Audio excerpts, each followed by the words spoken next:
Hi, Mi! Welcome to my honest review. Diba?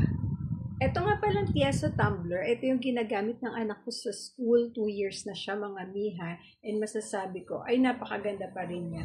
Yung init or lamig, nagtatagal talaga siya dito maghapon sa school ng anak ko. Diba? Sa 2 years in service nito, mga mi, medyo may mga mild scratches lang siya. Pero hindi talaga siya, alam mo yun, yan, tuloy ang nasira. Yan kasi syempre nalalaglag, bata ang may gamit. Pero maganda pa rin siya. And yung rubber niya, mga ganyan, napakatibay ng kanyang takip.